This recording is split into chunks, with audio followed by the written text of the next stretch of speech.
ನೋಡಿ ಜನ ಹೊರಗಡೆ ನೋಂದಾವಣಿ ಕಚೇರಿಗಳಲ್ಲಿ ದಲ್ಲಾಳಿಗಳು ಲೂಟಿ.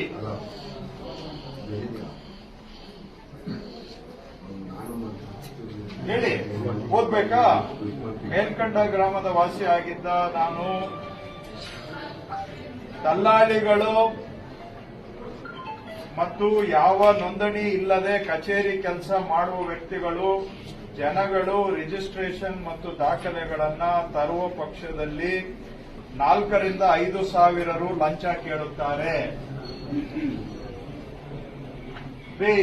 ನಾನು ಜನ ಹೇಳ್ತಾ ಇರೋದಿಲ್ಲಿ, ನಾನಲ್ಲ. ಒಳಗಡೆ ಕೆಲಸ ಮಾಡುವವರು ಮುಂಗಡ ಮಾತ್ರ ಮಾತನಾಡಿ ಆಮೇಲೆ ಅಂದ್ರೆ ಮೊದಲೇ ಫಿಕ್ಸ್ ಆಗ್ಬಿಡುತ್ತೆ ಅಂತ ಅಡ್ವಾನ್ಸ್ ಆಗಿ ಮುಂಗಡವಾಗಿ ಮಾತನಾಡಿ ಆಮೇಲೆ ರಿಜಿಸ್ಟ್ರೇಷನ್ ಮಾಡಿಸ್ತಾರೆ.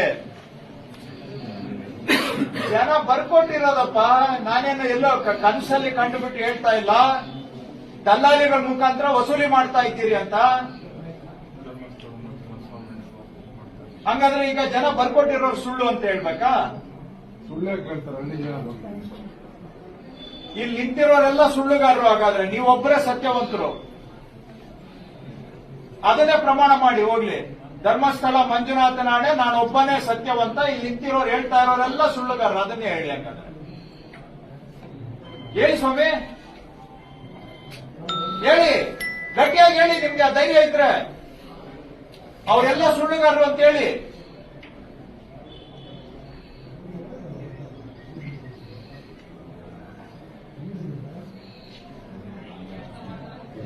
ನೀವು ಮುಟ್ಟಲ್ಲ, ನಿಮ್ ಪರವಾಗಿ ದಲ್ಲಾಳಿಗಳು ವಸೂಲಿ ಮಾಡಿ ಕೊಡ್ತಾ ಇದ್ದಾರೆ ಅಂತ ಹೇಳ್ತಾ ಇದ್ದಾರೆ. ಅದಕ್ಕೆ ನೀವು ಹೇಳೋದು ಧರ್ಮಸ್ಥಾನ ಹಣೆ ನಾನು ತಗೊಂಡಿಲ್ಲ ಅಂತ. ಯಾಕಂದ್ರೆ ತಗೊಳ್ಳೋದು ನಿಮ್ ದಲ್ಲಾಳಿ. ಹಿಂದಿನ ದಿನನೇ ನಿಮ್ಗೆ ಪೇಮೆಂಟ್ ಆಗುತ್ತೆ.